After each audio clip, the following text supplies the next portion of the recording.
بسم اللہ الرحمن الرحیم۔ السلام علیکم 5 کلاس۔ آج ہم مساک مدینہ سیرت طیبہ کے حوالے سے مختصر سوالوں کے جواب دیتے ہیں۔ مختصر سوال جواب لکھیں۔ سوال نمبر 1 ہے، مساک مدینہ سے کیا مراد ہے؟ جواب: ہجرت مدینہ کے بعد مسلمانوں کو امن و سکون نصیب ہوا تو حضرت محمد رسول اللہ خاتم النبیین صلی اللہ علیہ وآلہ وسلم نے مدینہ منورہ میں اسلامی معاشرے کی بنیاد رکھی۔ آپ صلی اللہ علیہ وآلہ وسلم نے سب سے پہلے غیر مسلموں کے ساتھ اپنے تعلقات قائم کرنے کی طرف توجہ فرمائی، جس کے نتیجے میں مدینہ منورہ کے مسلمانوں اور یہودیوں کے درمیان ایک تحریری معاہدہ ہوا جسے مساک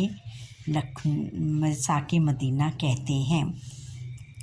مساک مدینہ یعنی حضور نبی کریم صلی اللہ علیہ وآلہ وسلم اور صحابہ کرام نے جب مکہ مکرمہ سے ہجرت کی مدینہ منورہ کی طرف، تو وہ خالی ہاتھ تھے اور وہاں پر جا کر انہیں بہت زیادہ سکون محسوس ہوا، اور دوسری طرف ان کو صحابہ اور پھر انہوں نے غیر مسلموں کے ساتھ تعلقات بحال کرنے کے لیے، تعلقات بہتر بنانے کے لیے ایک تحریری معاہدہ کیا جو کہ ہوا، جسے مساک مدینہ کہتے ہیں۔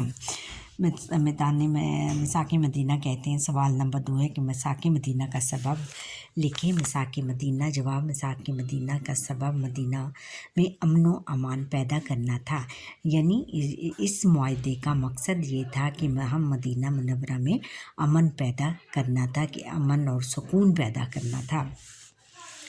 سوال نمبر 3 ہے کہ مساک مدینہ کی بنیاد پر کون سی ریاست قائم ہوئی؟ جواب ہے کہ مساک مدینہ کی بنیاد پر اسلامی ریاست قائم ہوئی، جس کے سربراہ حضور نبی کریم صلی اللہ علیہ وآلہ وسلم تھے۔ سوال نمبر 4 ہے کہ مساک مدینہ میں دیگر اقوام کے کون سے حقوق کو تسلیم کیا گیا؟ مساک مدینہ میں دیگر اقوام کے مذہبی، معاشرتی اور سیاسی حقوق کو تسلیم کیا گیا، یعنی دیگر اقوام، دوسری اقوام جو تھی مسلمانوں کے علاوہ، ان کے مذہب کو تسلیم کیا گیا، یعنی ان کے مذہبی رسومات اور جو بھی ان کے مذہبی طور طریقے تھے ان کو تسلیم کیا گیا، اور ان کو یہ اجازت دی گئی کہ وہ اپنے مذہب پر اپنے مذہب کے طور طریقوں، رسم و رواج پر بلا جھجک عمل پیرا ہو سکتے ہیں، اور پھر ان کے معاشرے میں جو ان کے تعلقات تھے، معاشرے میں جو ان کی رسومات اور طور طریقے تھے، رہن سہن کے طریقے، سب کو پر زندگیاں گزارنے کی اجازت دے دی گئی۔ پھر ان کے سیاسی حقوق اور سیاست میں ان کے جو عقائد تھے ان کو تسلیم کیا گیا۔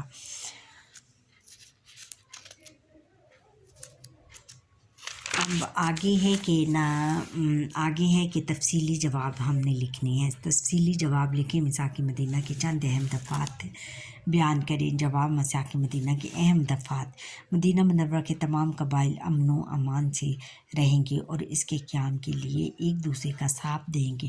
مدینہ منورہ میں آباد مسلمان اور یہودی اپنے اپنے مذاہب پر عمل پیرا ہوں گے۔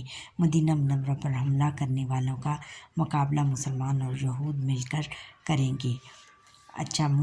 مظلوم کی مدد کی جائے گی اور ظالم کی حمایت کسی بھی صورت میں نہیں کی جائے گی۔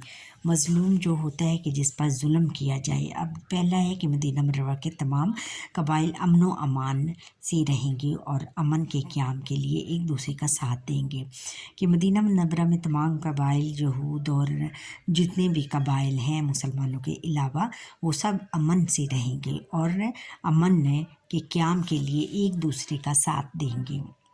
نمبر 2 ہے کہ مدینہ منورہ میں آباد مسلمان اور یہود اپنے اپنے مذاہب پر عمل پیرا ہوں گے۔ یہود اور مسلمان اپنے اپنے مذاہب پر عمل پیرا ہوں گے، ان پر کوئی پابندی نہیں ہوگی، وہ اپنے مذاہب پر ہر طریقے سے عمل پیرا ہو سکتے ہیں۔ اور نمبر 3 ہے کہ مدینہ منورہ پر حملہ کرنے والوں کا مقابلہ مسلمان اور یہود مل کر کریں گے، اور جو بھی مدینہ منورہ پر حملہ کرے گا تو اس کا مقابلہ یہود اور مسلمان مل کر کریں گے، یعنی ایک دوسرے کا ساتھ دیں گے۔ اور نمبر 4 یہ ہے کہ مظلوم کی مدد کی جائے گی۔ مظلوم کون ہوتا ہے؟ جس پر ظلم کیا جائے اس کی مدد کی جائے گی، ظلم سہنے والے کی مدد کی جائے گی، اور ظالم کی حمایت کسی بھی صورت میں نہیں کی جائے گی، اور جو ظالم ہوگا، جو ظلم کرنے والا ہوگا، اس کی حمایت کسی بھی صورت پر نہیں کی جائے گی۔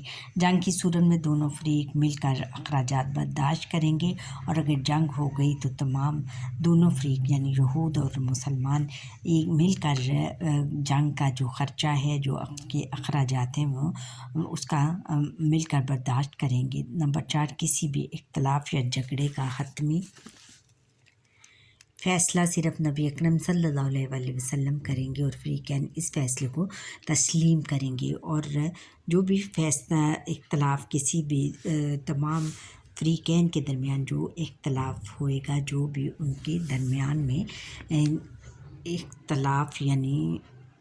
اختلاف یا جھگڑا ہوگا، تو اس کا فیصلہ حضور نبی اکرم صلی اللہ علیہ وآلہ وسلم کریں گے، اور تمام لوگوں کو وہ فیصلہ قبول کرنا ہوگا۔ سوال نمبر ہے یہ 2 ہے، تفصیلی سوالات میں سے میثاق مدینہ کے اثرات تحریر کریں۔ میثاق مدینہ کے اثرات درج ذیل مدینہ منورہ میں اسلامی ریاست قائم ہوئی، جس کی سربراہ نبی اکرم صلی اللہ علیہ وآلہ وسلم تھے۔ مدینہ منورہ اور اس کے اثرات تھے مدینہ منورہ اور اس کے ارد گرد کے علاقوں پر ایک حکومت قائم ہو گئی۔ اس کے اثرات یہ تھے کہ ایک حکومت قائم ہو گئی، اور اسی پر عمل تمام قبیلوں نے اسی پر عمل کرنا کیا۔ مدینہ منورہ کے تمام گروہوں کے درمیان رواداری کی فضا قائم ہو گئی۔ رواداری یعنی برداشت کرنے کی جو فضا تھی، ماحول پیدا ہو گیا، اور تمام لوگ ایک دوسرے کی باتوں کو برداشت کرنا شروع ہو گئے۔ مسلمانوں نے مدینہ منورہ کے یہود کی حمایت حاصل کر لی، اور مدینہ منورہ کا دفاع مضبوط ہو گیا۔ مسلمانوں نے جو تھی وہ مدینہ منورہ کے یہود کی مدد حاصل کر لی، اور مدینہ منورہ کا جو دفاع تھا وہ مضبوط ہو گیا۔ میثاق مدینہ کے بعد اسلام کی اشاعت و تبلیغ کے لیے نئے راستے کھل گئے، اور میثاق مدینہ کی جب انہوں نے لکھا، تحریری طور پر دیا، تو اس سے یہ فائدہ ہوا بچوں کہ مسلمانوں نے جو تبلیغ و اشاعت کرتے تھے، تبلیغ کرنے میں ان کو کوئی نئے راستے کھل گئے، اور ان کو کوئی کسی قسم کی رکاوٹ کا سامنا نہ کرنا پڑا۔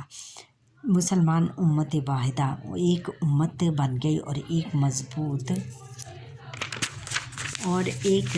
طاقت بن گئی۔ مسلمان ایک امت واحدہ اور ایک مضبوط طاقت بن گئی، کیونکہ ان کی تعداد میں اضافہ ہو گیا تھا۔ اور نمبر 6 ہے کہ میثاق مدینہ کو انسانی تاریخ میں مذہبی رواداری کی نہایت اعلیٰ اور عظیم مثال کہا جاتا ہے۔ مذہبی اور میثاق مدینہ کو انسانوں کی تاریخ میں مذہب کے لحاظ سے اور برداشت کے لحاظ سے نہایت اعلیٰ اور عظیم مثال کہا جاتا ہے، کیونکہ اسی معاہدے کی روح سے اسی معاہدے کو مد نظر رکھتے ہوئے دیگر اقوام کے مذہبی، معاشرتی اور سیاسی حقوق کو تسلیم کیا گیا، اور اسی معاہدے کی روح سے اسی معاہدے کو مد نظر رکھتے ہوئے دوسری اقوام کے مذہبی جو ان کی رسومات تھیں اور معاشرتی ان کے جو رہن سہن کے طریقے تھے معاشرے میں، اور سیاسی حقوق جو ان کی سیاست میں ان کے جو حقوق تھے، جو حقائق تھے، ان کو ان کو قبول کیا گیا۔ آج بھی دنیا میں پائیدار امن کے لیے، مضبوط سکون کے قیام کے لیے میثاق مدینہ مشعل راہ کی حیثیت رکھتا ہے۔ میثاق مدینہ کو تسلیم کیا جاتا ہے، میثاق مدینہ کو ایک رول ماڈل کی حیثیت حاصل ہے، یعنی اسی میثاق مدینہ کو دیکھتے ہوئے تمام امن کے جو تمام دستور یا آئین وغیرہ بنائے جاتے ہیں اسلامی حکومتوں میں۔ اچھا بچوں، یہاں پر ہی ہمارے آج کے لیکچر کا وقت ختم ہوا۔ آپ مجھے لائک کریں اور بیل آئیکن پر کلک کریں، اور کمنٹ کرنا نہ بھولیے گا۔ آپ کو یہ میرا لیکچر کیسا لگا وہ بھی کمنٹ سیکشن میں بتائیے گا، اور میرا لیکچر یہ اسکپ مت کیجیے گا۔ شروع سے لے کر آخر تک دیکھیے گا۔ اللہ